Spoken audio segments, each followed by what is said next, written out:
My name is Erin Kelley. I'm an instructional designer here. My colleague Lydia and I are going to be talking about what defines quality in an online course, and as Sue pointed out, that would be in any course.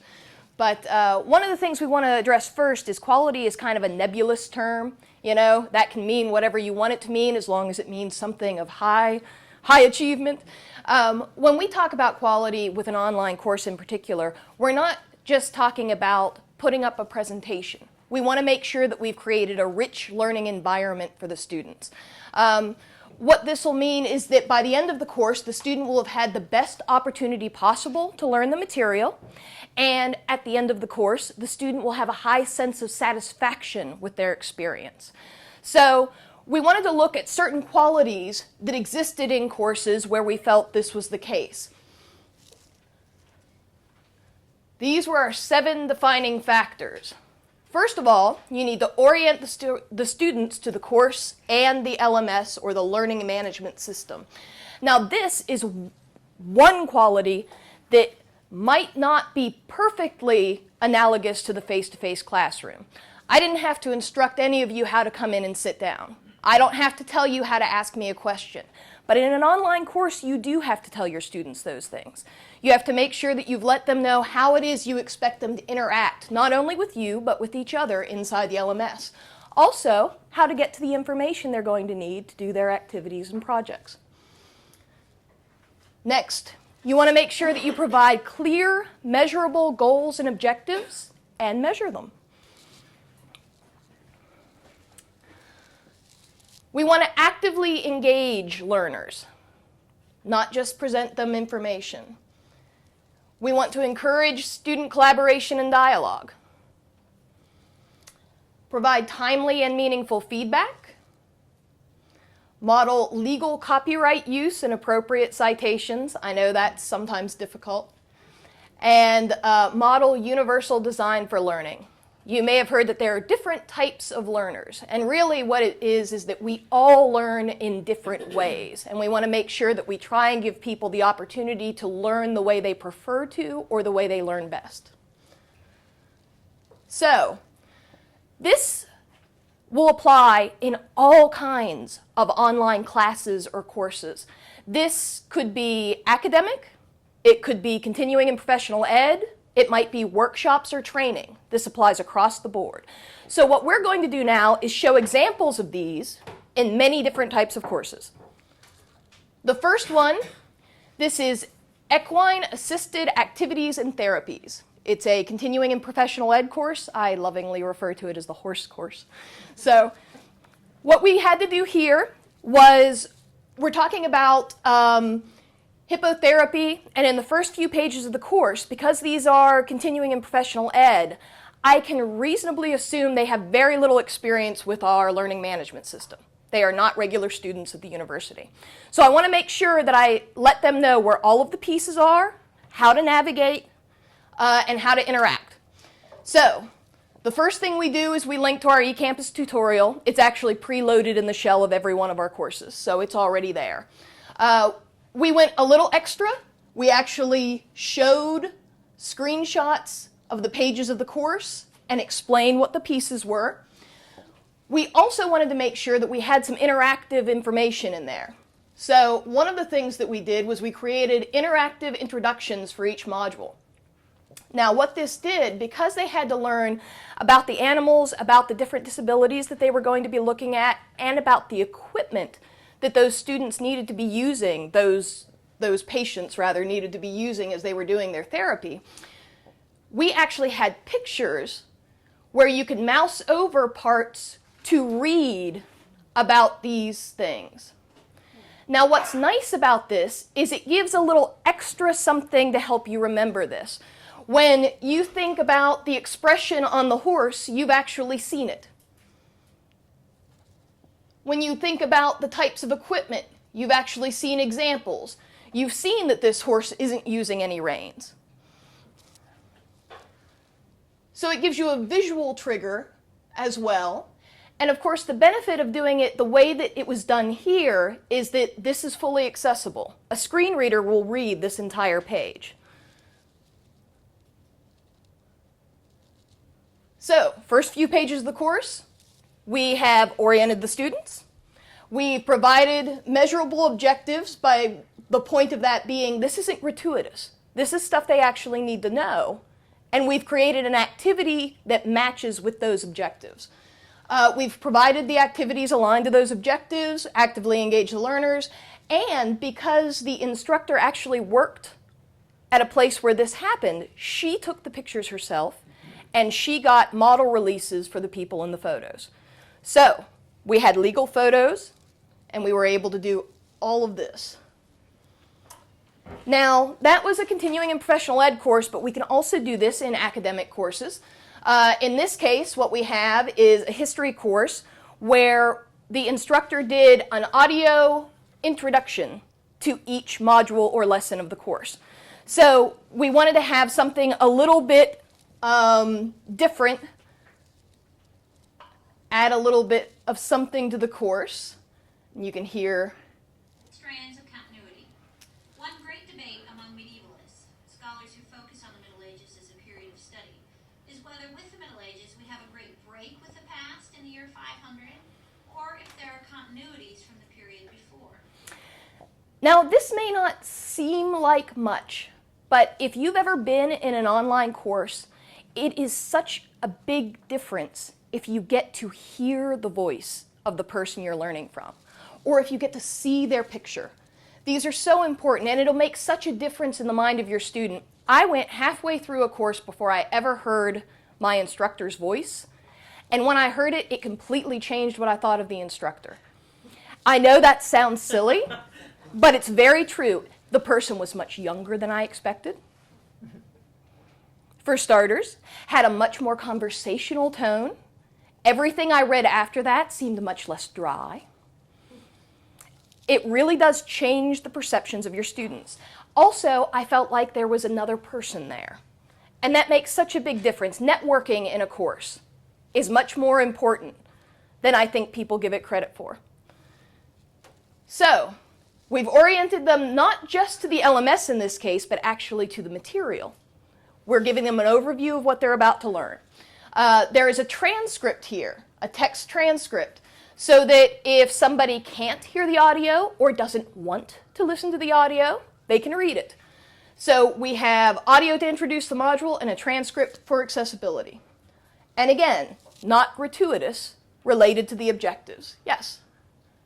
That's a useful tool, but when you do that quality matters training, they mentioned that for the hearing impaired, how do you have, I guess there's a written component too that would go with these? Yes, the text transcript of the audio. Yeah, so there's always a textual, yes, absolutely. And you need to have that for people who can't enjoy the audio. You need to have that text transcript. Or who don't want to. Again, it's not just going to benefit people who need it for accessibility. It's going to benefit your other learners as well. Maybe I don't have time to listen to that because I can read a lot faster than she's going to speak. So that's another thing to take into consideration. This was an undergraduate psychology course, and the students were required to identify major theories that have shaped research of human development and classify those theories into categories. This was part of their objectives. Now, what we did here was we actually created a Flash object. One of my colleagues created a Flash object to test their ability to do this. You've been reading this material. Now take a moment, stop.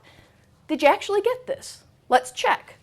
And so this allows them, now bear in mind, PowerPoint is a horrible Flash viewer, but it does work, so we're going to show how this works. As I drag these into position, you can see I got a correct there. Let's go for an incorrect. Try again. I get immediate feedback. I know right away whether or not I understand and have processed the information correctly. So I get immediate feedback. I actually get to do something. So it's engaging. It's something I actually have to do. It's not passive. It's not gratuitous. It's connected to the objectives. But you don't need Flash to do this. eCampus has built-in self-tests you can use. Anything that gives immediate feedback will serve this purpose. This just maybe looks a little more pleasant.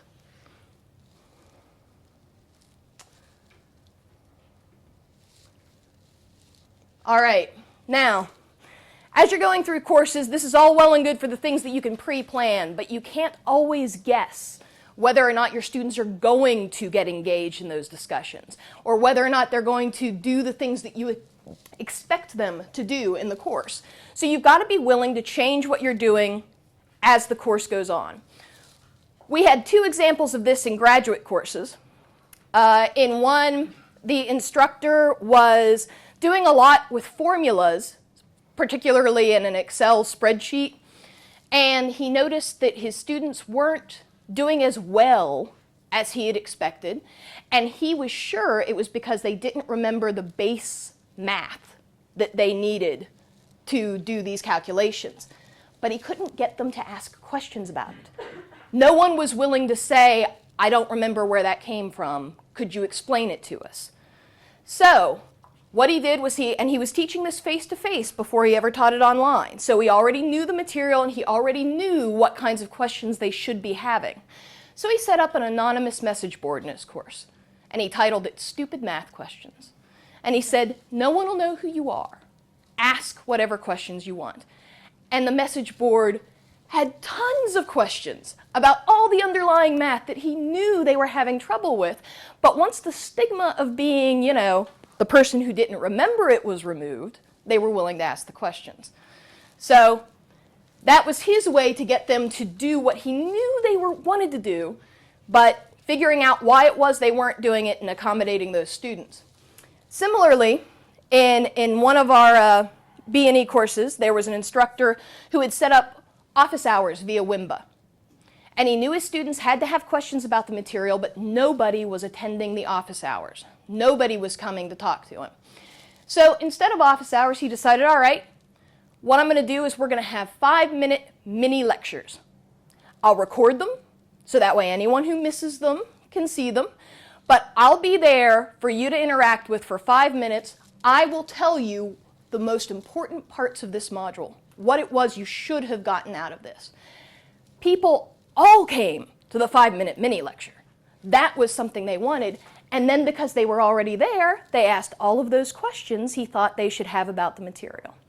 So thinking about what motivates your students, what it is you can get them engaged in those communications not only with you as the instructor, but with each other.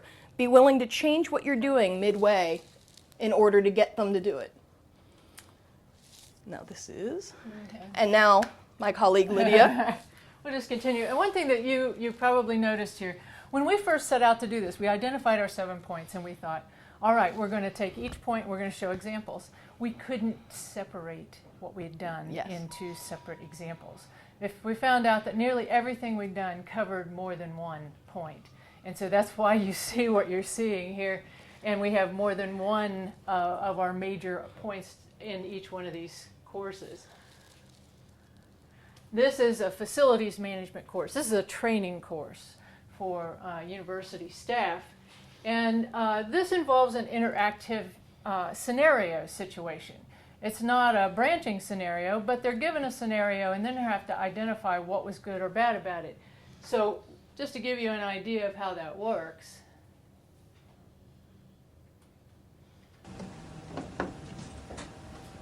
Hey, excuse me, sir. Are you from facilities? Yes, I am. Last week there was a couple guys came in here to fix my vent, my ceiling tile, and they took everything down. They left. They never came back. Can you come in here and fix this for me, please? No, I'm sorry, ma'am. It's not my department. That would be maintenance department. Well, you're with facilities, right? Yeah, but I'm in the custodian department. Well, That's a whole different area. yeah, but you're a guy. You could just get up there and just kind of fix my I ceiling just tile? can't do that. You have to call maintenance. You can't even come in here for 5 minutes and get this done. They just won't allow me I've to do got that. dust coming down. Oh, I know. This has been like this for a whole week. Yeah. Yeah, you'll just have to call them. I can't do it. I'm sorry.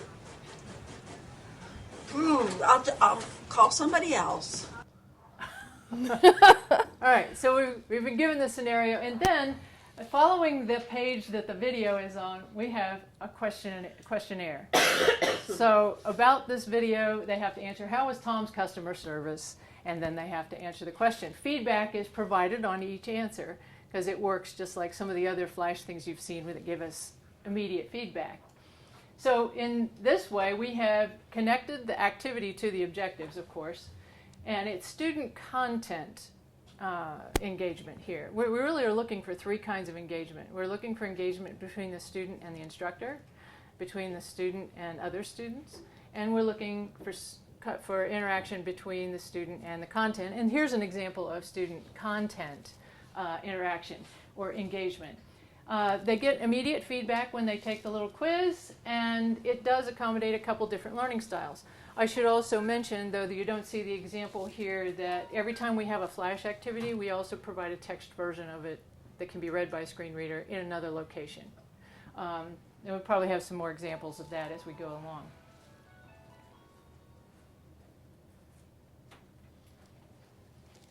Allow me.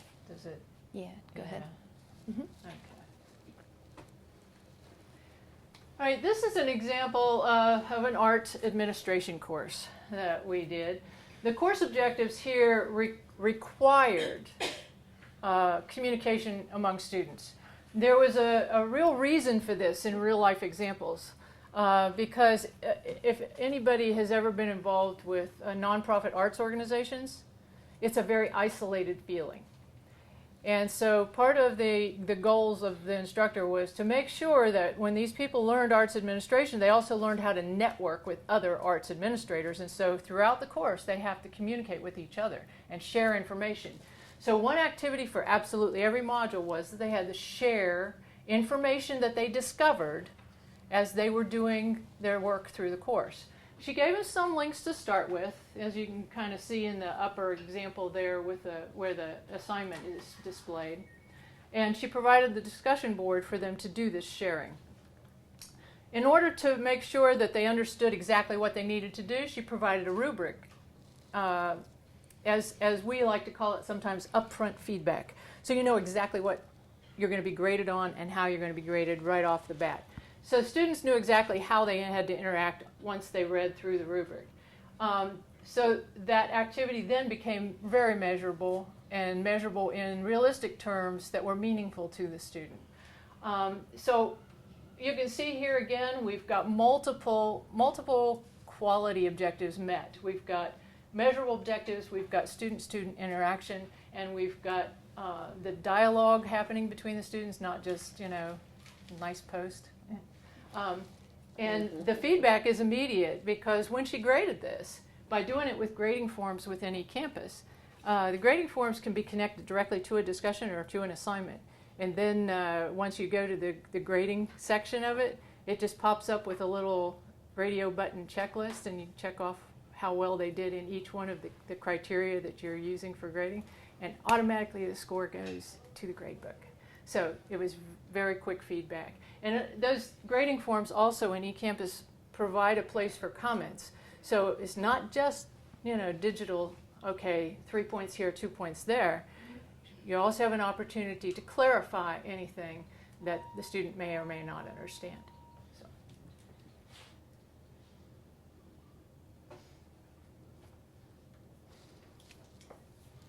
It's another B&E example.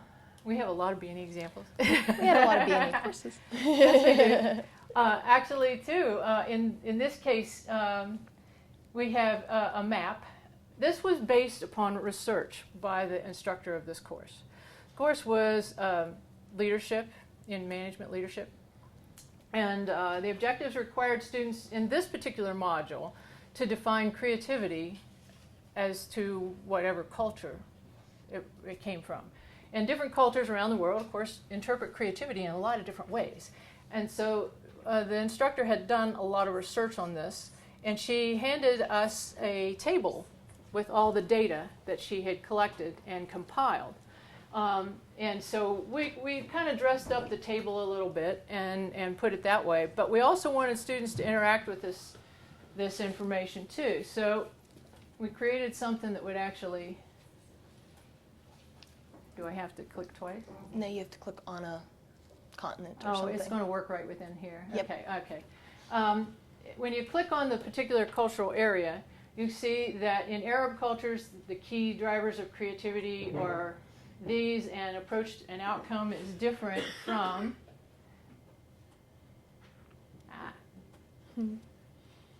let's say African cultures, which have a completely different look at how creativity takes place. And of course, as you can well imagine, that if you go to Western cultures, United States has got a completely different set of criteria as well. It made it interactive, and the media designer who did this also provided colored blocks, because some of these little colors are really tiny. So you may not be able to click right on them, but if you click down here, you're going to get them. And you can find the same information by clicking on the color. And I have to give credit where credit's due. The artist is sitting in this room, and she's right there. Sophia did this. She was working as a GA with us when she did this work. But this is a great interactive. This accommodates the different styles of learning. So universal design for learning, we've kind of got that in there. We've also provided the textual data that is also covered in the graphic, so that if they can't see it and play with the flash activity, they still have all the data divided by culture, readable in a document that's readable by a screen reader.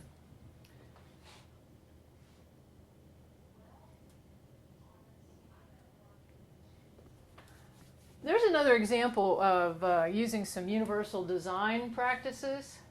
We have objectives here. There were various, and this course was a business strategy course. There were various objectives that dealt with different models of business strategy, and one of the key ones that students had to be real familiar with was this BCG matrix model. And so on the first page we gave an overview, as you can see there on the left, and it's pretty white bread. It's just, this is the data, and this is what this matrix looks like, and probably in a textbook that's what you would see. Well, we decided, we've got to make it a little more memorable than that, so we created this little... It doesn't work. It doesn't work? You have to, yeah. Okay. Well, you can see we have the 4-piece puzzle. There are 4 categories when you finally get these things in the right parts of the matrix. You have stars, businesses that are stars. You have businesses that are cash cows. So we got the cow. We have businesses that are question marks because we don't have enough information. And then we have the dogs. And you'll notice that we chose a picture of a dog that was about the ugliest dog we could find. In fact, it won a competition for being the it was ugliest an dog. ugliest So. dog.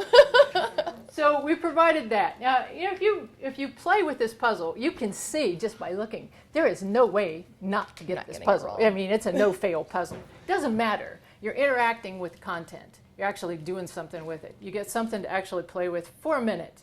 Okay, so after you've had a minute of fun, then we go into more detail. And now we have a visual reference that is probably going to be seared into their brain a lot better than this little chart over here on the left, so that they can remember, okay, the star is this, and the dog is this, and so on and so forth. And so we have, in this case, tried to accommodate as many different learning styles as we possibly could. We don't have the auditory in there, but we got everything else. And it also allows the student to engage with the content itself, not just read it passively. And it also provides an accessible option, because even if you can't play this little quiz, you still have the information here. And I'll also make a point, too, that in an accessibility situation, every graphic that we put on a page has what's called an alt tag, ALT. And you can do this in your Word documents as well as online. But it lets a screen reader know what the picture is of. And so even if the person cannot see that picture, the screen reader is going to tell them what is in that picture in a descriptive manner if you write it descriptively. So that's another thing to consider. There's another little thing that we've done here that I don't think I mentioned in my little composite text there, but you'll see a reference here as well. We've cited information, where the information came from. We do that quite often. So some of the information was gathered from an external source, and the instructor made that known. In the course, we put it in a footnote.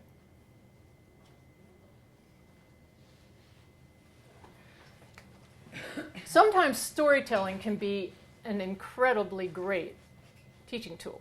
And so in a forestry course that we did, this is a wood science forestry course, the instructor contacted one of his former students who happens to be a firefighter. This was the forest resources in United States history, and we got to the firefighting module. And this former student was part of a crew that goes and puts out these huge forest fires out west. And so he sent some pictures with some captions to like a photo journal. And so we made the photo journal just really easy to see all the way through here. Now this is going to open another window, is it not? Yes. Okay.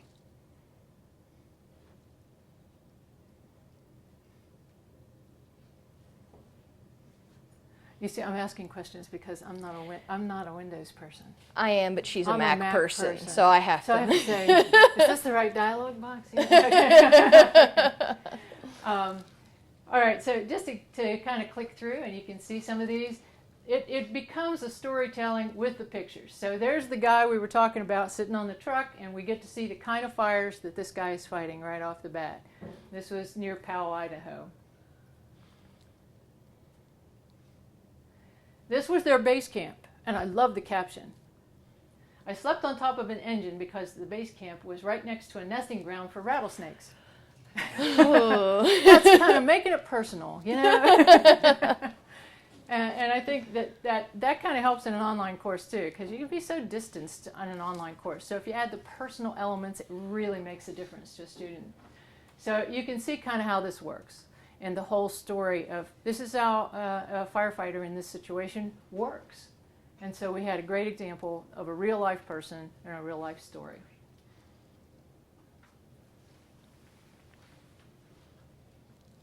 Now to make this accessible, because this is in a Flash object, to make it accessible to folks who can't see those things, we also created a text file. And in this text file, I included thumbnails of the images so that if someone had partial sight, or if someone was happened to be using an iPad to look at this and they couldn't see the Flash object, then at least they had some photo reference to see what we were talking about in the caption. But all the captions are screen readable. And because we got permission from this fellow to use his stuff, you can see that all photographs on this page are by Kevin Anderson, and we have his permission to use those. And so we cite that at the very bottom. If we use images taken from a Creative Commons source, like Wikimedia Commons or one of those, we make sure that the Creative Commons license is one we can actually use, and then we'll also put that reference down there with the link to the Media Commons, the Wikimedia or Flickr or wherever we got the image. We'll put that directly to that page where it came from, so that if somebody else wants to see where the original is, they can go there. So we've kind of covered all of these in a lot of different ways, in a lot of different courses, in a lot of different combinations. We've shown you, different ways to orient students and get used to the learning management system, how some of the goals are met in the activities that are provided and the rubrics that are made, how different ways of engaging learners have been practiced through engaging the content with each other, with the instructor, encouraging student collaboration and all that, and ways to give timely feedback. Sometimes it's feedback directly from the instructor, sometimes it's built right into the activity. So we've got that, and then legal copyright with citations and permission to use images and outside source information, and then a couple examples of universal design. So now, do you have questions for us? Yes? Yeah. If you're in a museum somewhere and you take a picture of an object there, and it's the museum's object, but because you took the picture and used that, can they ever have rights to say that you can't use something that's in our... Unless there's something that says right in the museums, if you've got a museum, usually they'll say, don't take pictures of this. they won't allow cameras in there. You know the answer is always it depends. It always depends. It always depends. Yeah, and it does depend. But in most situations, if you don't see anything that restricts it, I don't think there's a problem. But this is the lawyer. So Yeah, the answer is always it depends. If the item itself is, say, it's copyright, any copyright interest in it has expired, like say it's a painting from the 1600s, then in the United States, if you take a photo of that painting, you can use it. But in other countries, that's not the case. And if it's something where the copyright has not expired, that's no longer the case. So it always depends. But generally speaking, if you're in a museum, if it's a very old thing that you're taking a photo of, then chances are good you can use that photo. Yeah, I'm thinking Metropolitan Museum of Art. Yeah, I'm snapping yeah. pictures all over the place. Now, there are both zoos and museums that will stop you from Yeah, taking they will. photos. They have a prohibition against that, in which case it's not a copyright issue, it's a different legal issue, but you would not be allowed to use that photo. That happens very So- often in photographic exhibits. So if you go see a bunch of Annie Leibovitz photos in the Metropolitan Museum, they're not going to let you take pictures. And then if you, let's say you did take a picture, you wouldn't be allowed to use it. You wouldn't be allowed to use it, right? But again, it Keep would not in be your personal collection. it wouldn't necessarily be copyright. It would be because you were never allowed to take that photo to begin with. It would be a Right. totally different legal But if argument. you got permission from them to use it, Then you would be fine. and so if you have doubt, then you should probably see them. That's always a good answer. If you're ever in doubt, ask permission And, and get it in writing. yeah, that's what I was going to say. Anytime you get permission from anybody, keep it documented and keep it on file. That's actually a good rule for if you think you have a fair use argument too. Put it in Right. writing, why you think you have a good reason, because that'll actually affect the damages if you're wrong. If you had a good reason to think you were right, it's lower damages. So, something to keep in mind. Any other questions? Takeaways? Any good idea that you've got to take away? I have a question. Yeah. What if you already have something designed which you'd like to redesign now? That's a new project, Cheryl.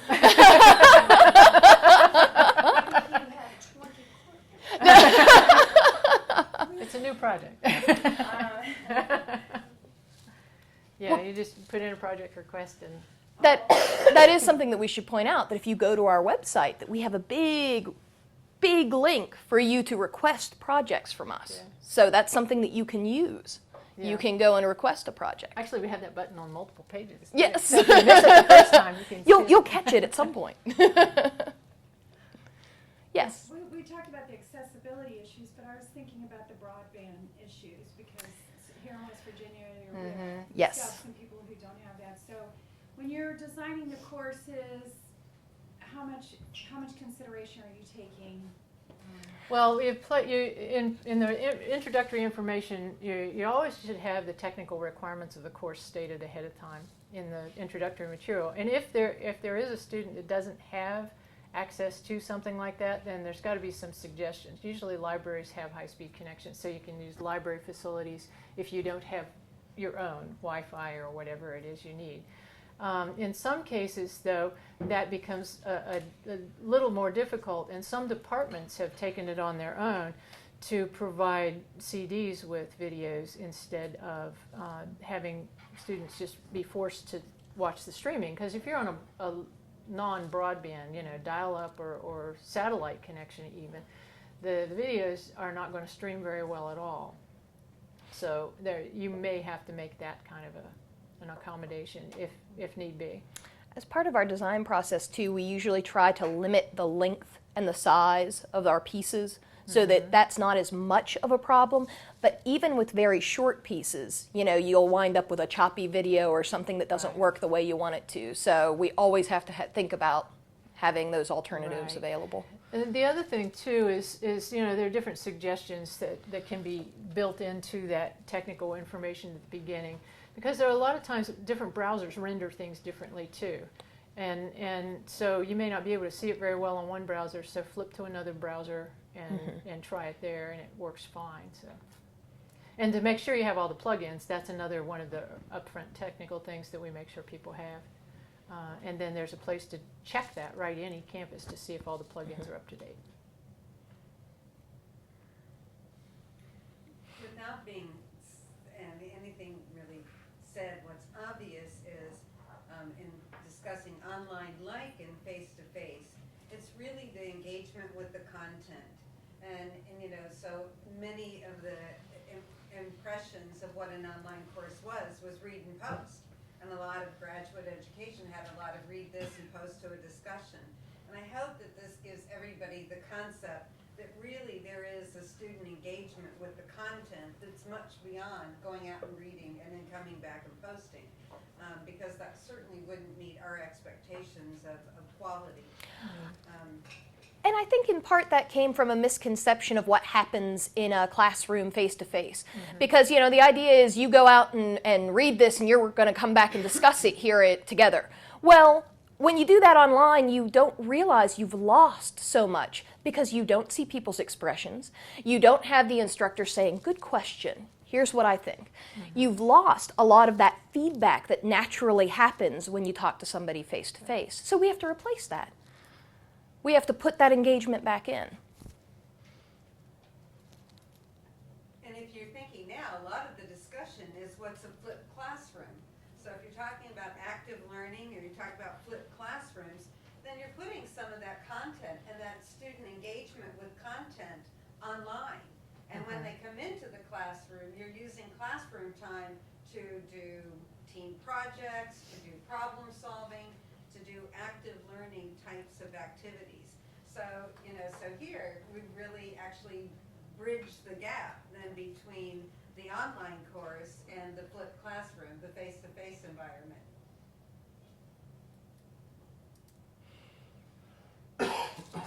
Well, You're so quiet. Well, yeah, I've been trying to actually flip the online classroom.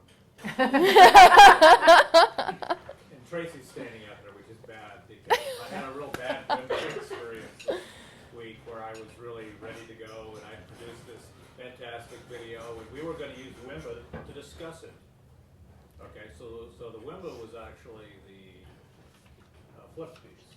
Okay, where most people use Wimba to do some PowerPoint presentation and then they jabber with it, which is fine. I like the video because I can control it. I can give people a 25-minute experience rather than jabber for 2 hours and 50 minutes. Okay, but then I forgot to open the classroom for the Wimba. oh no! So that was a rookie mistake. You know, because this was my first time with Wimba. So you, as an instructor, you get humbled really fast. And my best advice is just to bend over fast and 10 minutes. But my big concern here is with fellow faculty folks who may be doing this and are already experiencing the workflow challenges of producing this and paying attention to folks, you know, and assessing stuff as we go through each week, and then writing scripts that reflect that 5-minute thing, and just the workload that it takes to do this sort of piece. The other piece that I'm concerned about are the faculty who are not in this room, who aren't at the table, who aren't on board with this level of attention. And that's really iffy, the professional development of our peers. Particularly for those of us who have online programs, we all need to be there to give quality experiences to folks. So I'm concerned about professional development of my peers to do that. Right. And then to help them, how to organize, how do you get organized to produce this material on an ongoing basis so you don't kill yourself? Right. And particularly if you're a tenure track person, this is really an iffy kind of a time. So I'm really concerned about the time requirements and how to help people estimate those and be efficient, those sorts of things. To add on to your comment of time factor, I've just recently developed a couple of master level courses, and it took a semester to develop the content and a semester to design it. And if you're trying to do it all in one semester, that's where it's going to be very difficult. And I feel like the designing of something this interactive, this much information, it's almost like writing a little mini book, and then you're going and actually putting all the pictures in. So, And I think there's a break between what it takes to make these and the development process. And it's important to remember too that for the best experience, like you need to, as a subject matter expert, you need to be there to contact during the design process as well. I mean, that's going to take your input and your feedback and it's not just you write the material and you hand it off and you're done. You've got to be engaged through the whole process, and that makes it quite a time commitment. Faculty guidelines are coming up, P&T guidelines are coming up for review, you know, they go through a cycle. And I think it's a real important time to have a voice as is the development of an online, what's the commitment, what's the time investment, even the time of teaching for a flipped classroom or any type of infusion really needs to be incorporated into how we're defining the P&T guidelines, or defining workload. So have you had any luck getting that to happen? Have you had discussions at the Dean's Council level? They just announced that this is going to be an upcoming year of review. So I think that there hasn't been further discussions. But some departments have been pretty effective in doing that. Actually, journalism was one of those who was pretty effective in incorporating the technology enhancements into course and course design and course effort. And so they were in peer reviews being responsive to that. And I think the more you get faculty involved, the more they're going to start talking about the time investment and the commitment to teaching. I would say departments are where you started, because that's where the faculty review begins, to make explicit statements about the technology use. And I would really like to see, because if we're a quality matters institution, okay, and if we are being evaluated in our teaching because, let's say, we're doing an online program, then that criteria needs to be discussed to some extent in the letter, okay? And that what departments can do is make recommendations to chairs and then the college P&T about what we think needs to be adjusted. Somewhere there needs to be something written down on paper where the paper trail goes on up to the college so that somebody acts on it. Otherwise, they talk about it and they just, you know, and then nothing happens and we see the same old kind of letter. Okay. So that's where it has to be on the paper, is in P&T reviews and in the workload negotiations that you do with your department chair about that, so that it's acknowledged in two places, department chair and then the P&T materials. And Neil's perfectly right in that, because the problem isn't with the overarching P&T guidelines, it's what's happened in the departments, but it's because it's often the department level that does not recognize the teaching investment. It does not recognize that as a criteria. Right. Hi. Good. Well, thank you. Yeah, thank you very much. To say, I think the applause goes that way. Yeah, we're not asking for applause. Yeah, no.